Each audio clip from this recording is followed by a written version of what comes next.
if you can't talk her into desiring you, and you cannot use sex, affection, reassurance to prove that the marriage is recovering, what can you actually change that gives attraction the healthiest opportunity to return to your marriage? See, you do not fix rejection by becoming better at chasing a reaction. Right? No, you don't, right? What happens, what you need to learn how to do is build the capacity to experience rejection without surrendering your identity to it. And that's how you recreate attraction. Okay? So we're going to start with the same trigger. Okay? We're going to start the better route with the same trigger. The same trigger is going to be rejection. So you experience rejection. Okay, because I'm not going to tell you that you should just pray it away, because it's not going to happen. Okay, because you're like the rest of us. You have real life issues, right? You married somebody, right? You guys used to act like rabbits all over the house and be on top of each other all the time, and slowly but surely it deteriorated, right? The novelty, the newness, the excitement faded away. So now it becomes a routine, right? It becomes a routine. But you had the option of, you can start explaining. Okay, you start proving, like I've just told you, right? Proving, explaining, complaining, same thing, right? You have this route, and you've now learned that that's not going to work for you. So you ended up on this video. I'm telling you right now, the angle you want to go is grounding. What do I mean by grounding? Okay, whenever that happens to you, you need to get back to yourself. Okay, because it's a sign that you've lost yourself, right? Your wife can say she's not attracted to you, and you don't have to turn every sentence that comes in different forms, right?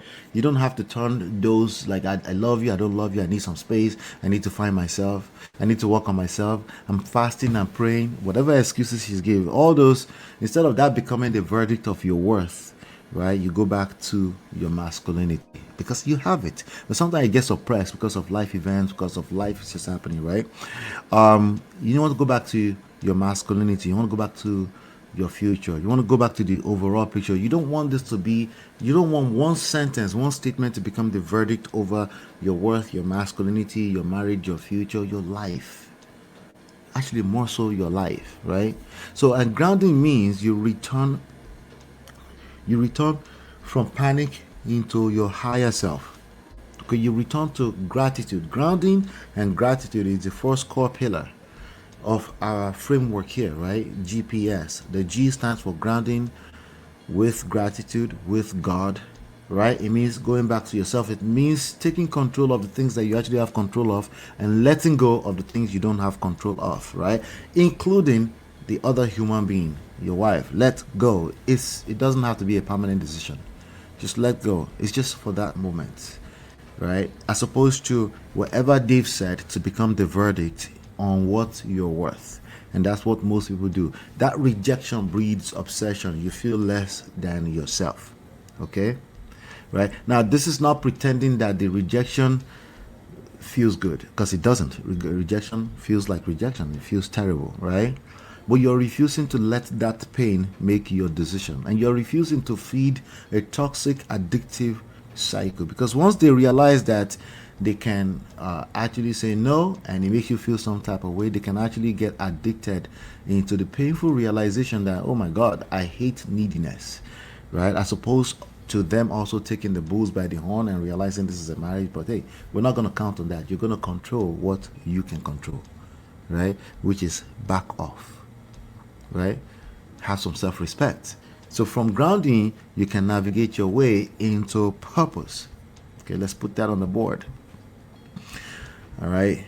Purpose. Again, purpose does not come from pretending that life is perfect. It actually comes from the pain. You've experienced that pain And you've tried the other route, proving, explaining, complaining, it doesn't work. It actually makes issues worse. So you're now flipping that pain by, the product of pain and grounding becomes purpose. If you're following this path I'm showing you right now, okay, it becomes purpose. Once your nervous energy is no longer completely attached to whether you get some or not, whether your wife desires you today or not, you can now put that energy into actual life, because that energy needs to go somewhere. Start with your personal health, right? Personal health, personal hygiene, your work, your life mission, purpose, all those things. You'll see that it circles back around to get you to getting what you want, what you desire, to making you desirable, right? We're gonna get there, right? But now it's a process, okay? Because clearly it got to a place where you're being taken for granted, right? There's a good chance you've been taking your wife for granted too, but we're talking about your desire now, right? What you desire. So you take everything that matters, things you can control, like how you give into the relationship, into the dynamic. You can take control of that. Your friendship, starting with your partner, your wife, starting with that, but also beyond just that friendship in the marriage, those friendship matters. You start sharing some of that energy, right? So, because the reality is that you don't feel appreciated in your situation right now. Chances are you haven't been paying attention to other areas of life where you're being appreciated, where you're being celebrated. Remember, we're going back to gratitude, grounding gratitude, right? You've basically lost sight of everything else that you can celebrate today, and you're basically explaining and complaining your way into desire. It doesn't work. It hasn't worked, right? So, well, going back to the things you can control purposefully, in like with purpose, you actually have a why. Now, for you to be able to do this again, the why, the purpose has to be strong enough, has to be big enough to make you cry in the first place, which is why you're able to do this. You go back to your faith, your life mission, your contribution to life itself, into the relationship itself, right? And purpose is not a trick. Okay, it's not a trick designed to make your wife notice you. This is something you have to do for yourself regardless. Okay, it's something that you probably did effortlessly before life hit you in the face, but now you have to be intentional about it, right? Purpose get your life out of the waiting room. You're no longer just waiting. It's just a process going on naturally, because you start working on yourself. What happens? Purpose leads you into self discovery. You discover more about yourself for the first time. It's like, okay, so life events, right, have meanings, right? They have meanings that the general society will tell you your life is doomed. You must explain yourself. Your marriage is over. This is all a function of what society has told you. But now you're intentionally saying, no, I have, you as an, you have the right, you have the power and the right to assign meanings to life events, right? Including how you show up. So remember, we're talking about self-discovery now. Let me put that here on the board. So purpose lead into discovering yourself for the first time. Okay, right? All of that was impossible without the pain of rejection. Okay. Again, it's easy to say, hey, life is perfect. You've got to figure out you find yourself in in the mud, right? Then you realize like you're not as special as you thought you were, but now you're gonna make yourself special. Self-discovery, okay?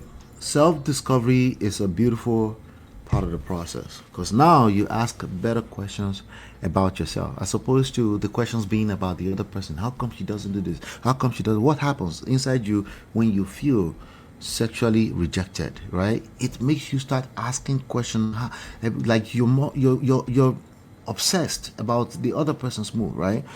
But so what happens? You start performing, right? You start performing so you can get the reciprocity, right? So what happens? You abandon yourself, right? So you can gain approval, right? What happens? Right? You become excessively predictable because you're obsessed, right?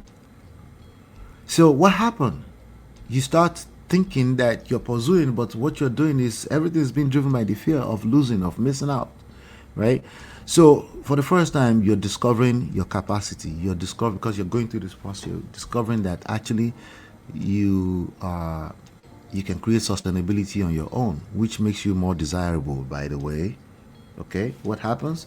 It leads to value. Okay, it makes you more desirable when you're able to, when you no longer need another person, suddenly they want you.